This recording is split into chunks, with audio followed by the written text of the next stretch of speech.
doesn't change culture. I have in front of me here on the screen, I have a list that was actually sent by CEO on a CEO's behalf. He's been told by the owners that they have to change the culture in their company. And so he came up with a list of training that everyone should go through. Servant leadership is one. Addressing ego in the workplace. Develop awareness of how your attitude, body language affects the team. Accentuating the positive, developing trust, determining agreed upon initiatives, managing stress, and a few others.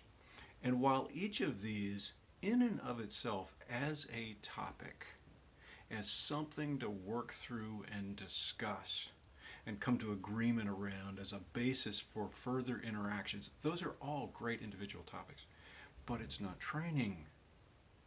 Training is where I, or some other trainer, imparts knowledge to you. I go and teach you how to be a servant leader. That's not the issue here. The issue here is that people have been so beat down, so command and controlled for so long that they've learned to shut up. Good people have left. They're highly dysfunctional. Training won't fix them.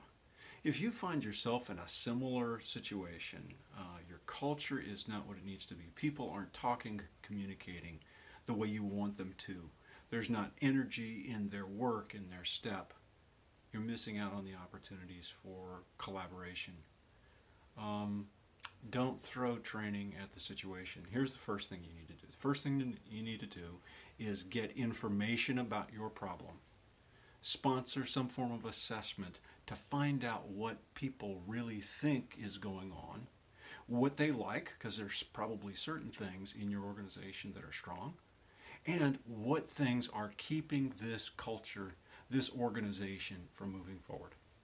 With that data, come back, form a team of like-minded individuals representing different parts of the organization who are going to guide and shepherd this process.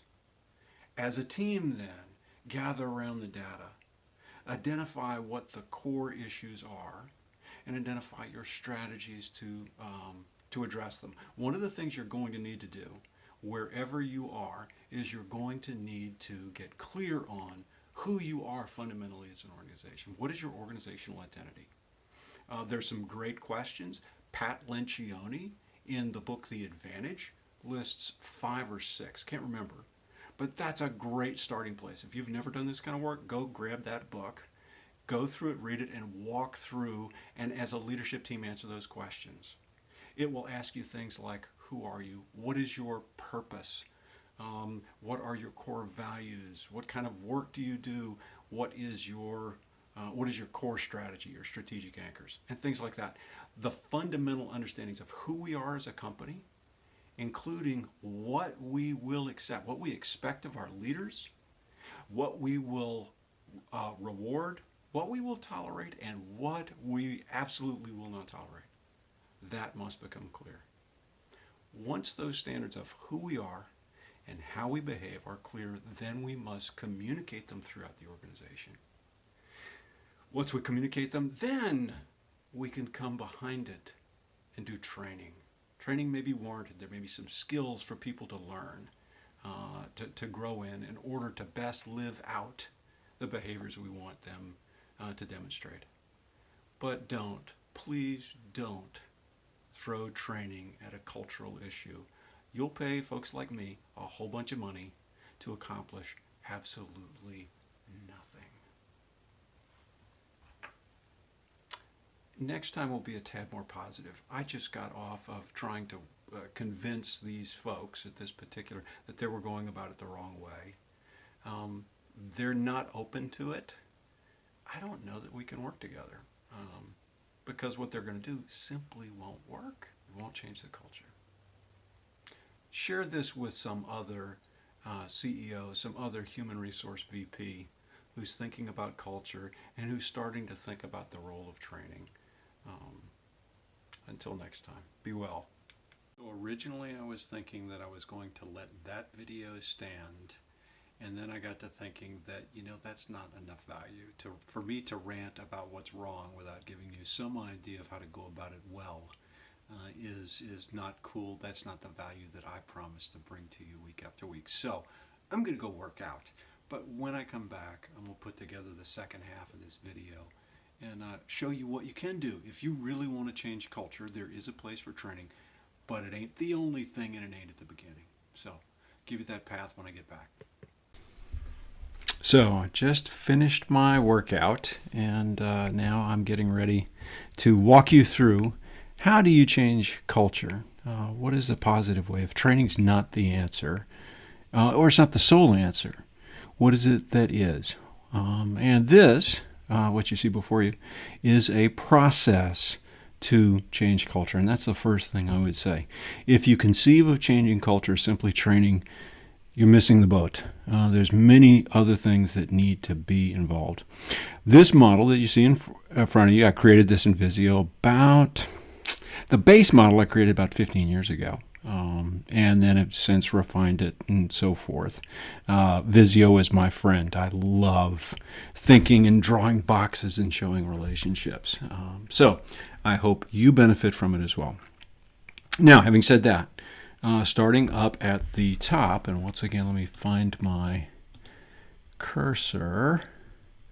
Right, let's do the laser pointer. Okay, great. Okay, so up here at the top, we begin with assessment. Now, you begin with assessment in order to get information from your people. Leaders often think they know what's going on and what needs to change in culture, and there's always more to the story. While the leaders may be right, there's always more to the story than what they understand and what they're going to give to you. You want to begin with assessment. This also begins the process of developing trust. In every culture change process, people have to believe that you mean well, that you're committed, and that in fact this will be good for them as they move forward. Particularly if things have been problematic, they have been shut down. This is a place where not only are we getting good information, but as we, that is the consultant, this is best done by whoever you have running this for you, to sit down and ask them, and the people who are coming in for the interviews, and say, hey, look, here's what's going on. We're really trying to change how work happens around here, and we really want your input. And this will be confidential. None of the feedback will come with your name attached to it. We value what you think. And that message, that validation to people who oftentimes are unheard, feel unheard, and that validation that what they think is really important begins that trust development that is so crucial for culture change. So you do the assessment. That information then is taken, crunched, analyzed. You identify the major themes, and then you present that to the executives. They need to look at the raw data. They need to be able to question both your data and your process. So you need to just be transparent with how you went about it.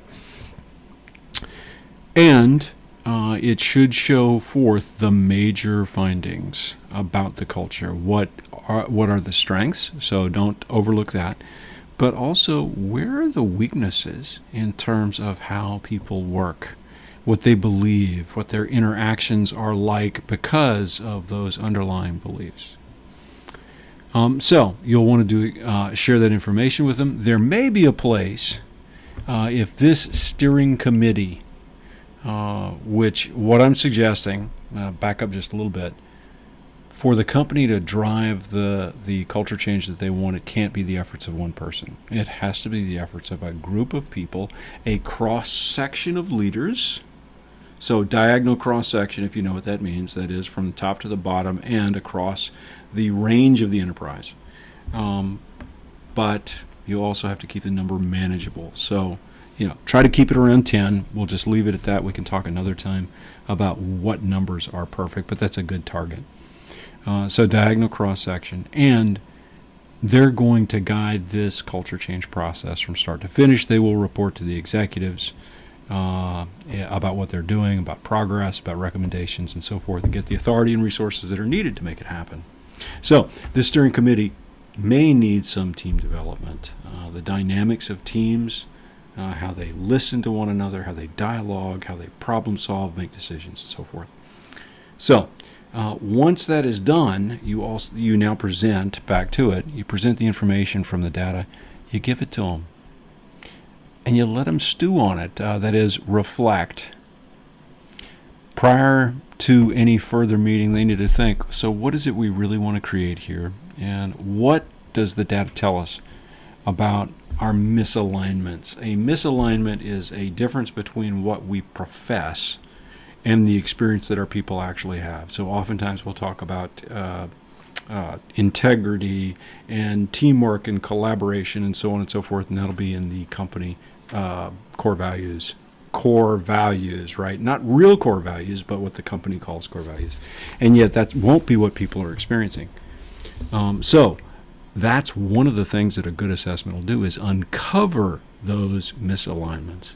And it's up to the steering committee to begin to think as to what are the roots of those misalignments. Why are we acting differently than what we say? So with that, then we got to pull that group together, and they form what I've entitled a leadership blueprint. That is, they think through and define who we are as a company, what we stand for, what's our purpose, what are our core values, what are our strategic anchors, what's our vision for the future. So it's the big picture items that are often part of a strategic planning process that are uncovered here, but they become the basis for talking about who we are and what we want to see. Now, that then drives to, you'll see the notes here about leadership behaviors. So we drive the conversation to the question, if we're going to create this type of work environment, how do our leaders need to be acting? What do they need to be displaying day in and day out? And those specifics become the basis for further work a little later on. Performance engineering is the process of looking at what we want our people to do and what they're actually doing, and then changing the elements in their environment so that we get the work that we want. So it's really an analytical process. So that's at the end of this process, that's an offsite. The committee now has their leadership blueprint, which outlines their path forward. Oftentimes in the course of 2 days, that's typically a 2-day process, they get a really good start. They get a great draft. So there's time to come back, marinate on it a little bit, come back and finalize it. Along with, now that we're clearer on who we are, how are we going to message this to our employees and to our other stakeholders? Who is going to be accountable for this work or these various elements, the things that the misalignments we're going to remove? Then we get to push that information down to others within the organization. So we execute the strategies that we've identified. That is, we change elements of the performance system that are out of whack. But here is where we introduce training. This is where we go to our leaders and say, hey, based upon who we say we are as a company and what we're trying to fix and where we're trying to go, here are the skills that you need to be effective. Now, just as a point, remember where we started this video? It was my rant about, oh my gosh, these people just want a list of trainings that aren't going to do anything. Training has its place all the way down here at the bottom, much further in the process. If you train too early, and then as such the knee-jerk reaction of executives who don't know better, oh, let's put them in training. Good for you that you want to do something, and yet you're papering over their experience of the work environment. You're papering over what they've seen and heard and how their leaders have acted and how they know their leaders will continue to act after the training. They know that this is a a paper exercise, a check off. So if you go through with it, if you do training and nothing else, you'll just spend money. You'll pay somebody like me to come in and talk to your folks, and nothing will happen. So, well, actually, something will happen. Your people will be more cynical when it's over and less trustful of you and what you're trying to accomplish. So, do training, but do training in its proper context. The final points there around follow-on are, don't let it die. There's some pieces that need to happen. The understandings that you create earlier in your leadership blueprint need to be incorporated into performance management, the forms that are used, the goals that are set, and so forth. Yes, it needs to be communicated over and over again, and there's some specifics there. But that is a process to change culture. What's the time frame, you ask? In my experience of doing this with several companies, you're talking at least 6 months to really walk this through. You're typically not talking more than a year, so that's the window that you're looking at time-wise. What you need to ask yourself, that is a huge commitment. You need to have involvement from your executives. Typically, people who are on the steering committee are often of higher rank in the organization, although it is diagonal, so you'll get some folks down to the foreman level who you want to be part of it. But this is huge. It's only worth it if you believe that culture is significant, that what's holding you back from being the company that's showing the results you want to achieve, what's holding you back is, in fact, your culture. It's what people believe about what's expected of them, what's most important in this organization, and how, therefore, they are supposed to act. In order to change their beliefs about how they're supposed to act, we're going to have to change their experience of what it means to work in this organization. And in order to do that, we're going to have to come up with a real solid game plan. This process makes that happen. Thanks for watching today's video. I have gotten past my rant, and I hope the additional process that I showed was of benefit to you. If you'd like a copy of that diagram, just leave, again, a comment in the section below on YouTube. Please do it there, and I will get a copy of this diagram to you.